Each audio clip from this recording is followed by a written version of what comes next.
శ్రీమాత్రే నమః.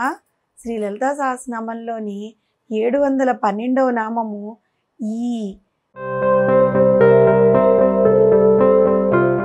712వ నామము ఈ అన్నమాట. దీన్ని ఏ విధంగా మనం నమస్కరించి చెప్తాము అంటే ఓం ఐ నమః అనాలి. ఈ అనేది ఒక శక్తి బీజము. శ్రీ మహావిష్ణువు సోదరి కదా అమ్మవారు, శివుని యొక్క పత్ని నారాయణి. ఈ బీజనామం ఈమెకి సంకేతిస్తూ ఉంటుంది. ఈ నామంతో పాటు బీజాక్షరం కూడా మిళితమై ఉందన్నమాట ఇందులో. కాబట్టి ఈ బీజాక్షర నామాన్ని మనం కనుక ఎప్పుడూ పఠిస్తూ ఉంటే ఒక అద్భుతమైన శక్తిని, దాంతోపాటు జగన్మాత యొక్క కరుణాకటాక్షం కూడా మనకి లభిస్తుంది. ఇంతకుముందు నామంలో మనము అంటే 711 నామంలో మనము సాధు అని చెప్పుకున్నాం కదా. ఇక్కడ 712 నామంలో ఈ అన్న బీజాక్షరం గురించి చెప్పుకుందాము. దీని గురించి మనం ముందుగా చెప్పుకున్నట్లుగానే ఈ రెండు సాధ్వి అని వివరించినప్పుడు సాధు ప్లస్ ఈ అన్నమాట. ఇప్పుడు ఈ గురించి చెప్పుకుందాము. ఈ రెండు నామాలు ఒకదానికొకటి సంబంధం కలిగి ఉండడం వల్ల మనం ఈ విధంగా విడదీసి వివరించుకోవాల్సి వస్తుందన్నమాట. కొంతమంది ఏం చెప్పారంటే రెండు నామాలు కలిపి సాధ్వి అని చెప్పుకున్నారనమాట. మరికొందరు ఏం చేశారు అంటే సాధు అని ఒక నామము, ఈ అన్నది ఒక నామంగా చెప్పుకుంటూ వచ్చారు.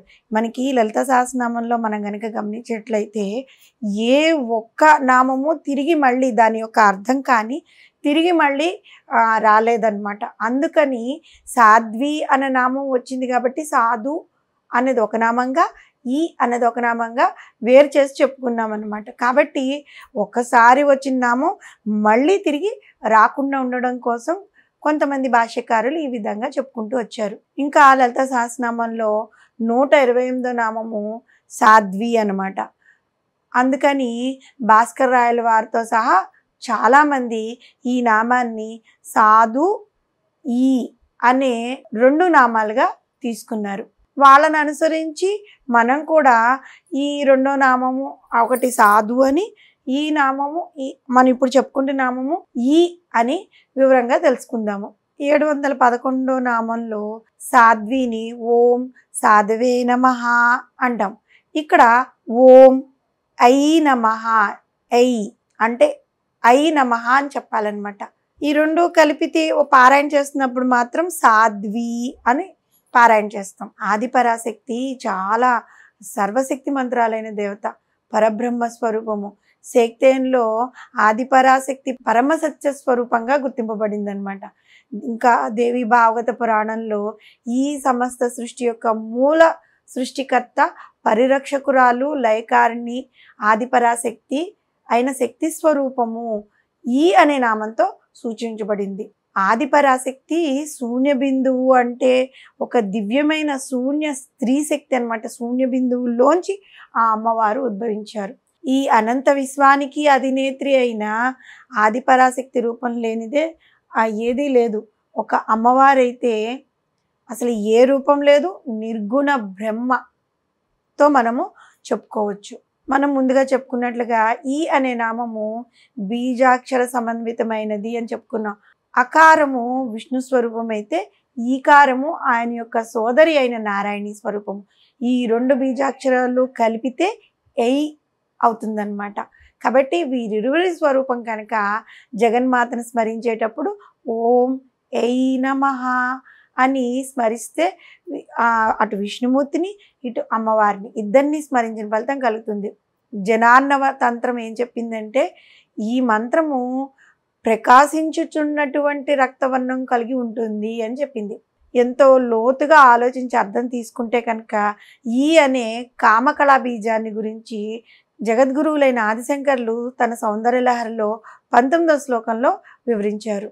అమ్మ, సంస్కృతి లిపిలోని క్లీం అను అక్షరంలోని బిందువును ముఖంగాను, కకారమునకు ఇరువైపులా ఉన్న చిహ్నములు స్తనములుగాను, దాని కిందనున్న భాగమును హరుని అర్ధభాగంగాను ధ్యానించి ఏ సాధకుడు ధ్యానిస్తూ ఉంటాడో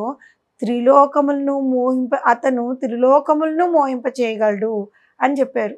కాబట్టి ఈ బీజాక్షరాన్ని మన్మథ బీజము లేదంటే కామకళా బీజము అని వ్యవహరిస్తూ ఉంటారనమాట. ఈకారానికి సున్నాని గనక మనం చేర్చినట్లయితే ఈం అవుతుంది. కకారాల కకారములకు ఈం బీజం కలిపినట్లయితే అది ఎవరైతే సాధన చేస్తారో వాళ్ళ యొక్క కోరికలను తీర్చగల కామకళా బీజంగా అవుతుందన్నమాట. కార ర కారాలకు ఈం బీజం కలిసినట్లయితే ఏర్పడేది క్రీం బీజం, కాళికా బీజం అన్నమాట. ఈ విధంగా ఏ దేవతకి సంబంధించిన బీజాక్షరాలకైనా శక్తిని ఇచ్చేది మొదటిగా ఈం బీజం. కనుకనే ఈ అనే బీజాన్ని ఒక నామంగా మనకి వసన్యాది వాగ్దేవతలు చెప్పారు. శ్రీ మహావిష్ణువుని యొక్క సోదరి, శివుని పత్ని అయిన నారాయణి విష్ణు బీజమైన అకారముతో ఆ కారముతోనూ తన బీజమైన ఈ కారము కలిసి ఇరువురి రూపము అవటమే కాకుండా కామకళా బీజంగాను కాళికా బీజంగాను ఈ విధంగా ఇతర దేవతల అన్ని బీజాలతో కూడి ఒక శక్తి స్వరూపమై నిలిచి ఈ విధంగా మనం ఓం ఐ నమః అని పఠిస్తూ ఉంటే మనకి కోరికలు తీరకుండా ఉండడం అన్నది ఉండదన్నమాట. ఏ కోరికైనా తీరిపోతుంది. అయితే భక్తితో, నమ్మకంతో, విశ్వాసంతో పఠించాలి. అమ్మవారి ముందు ఏదైనా గురువు దగ్గర ఆ బీజాక్షర మంత్ర ఉపదేశం తీసుకుని చేసినట్లయితే ఫలితం ఇంకా త్వరగా లభిస్తుందన్నమాట. శ్రీమాత్రే నమః.